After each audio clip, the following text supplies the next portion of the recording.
Transitional justice is in many ways a confusing term.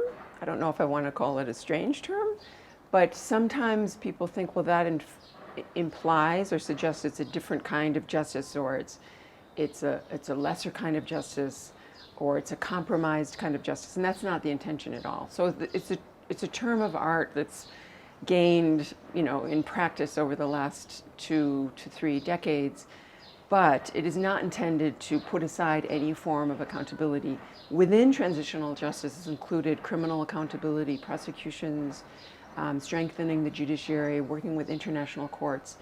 But the reason transitional justice has come to be known as a term of art, as I say, as sort of its own field, is that it became clear, several decades ago in various countries around the world, that even when, which is not always, but even when there can be national prosecutions, and of course there's constraints in many contexts to have successful national prosecutions, but even when there can be national or international prosecutions, there's a sense that that's not actually sufficient. There's many other needs for victims, for society as a whole. Mm-hmm. So the idea was to work in a collaborative way, so that various elements of justice that are victim-focused justice and preventative justice and restorative justice can all be working together. So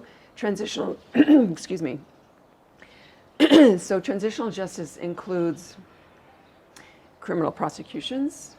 It includes non-judicial truth seeking. So some countries have had national truth commissions that try to speak with as many victims and survivors and witnesses as possible, and trying to tell the truth as a whole about what has happened in the country.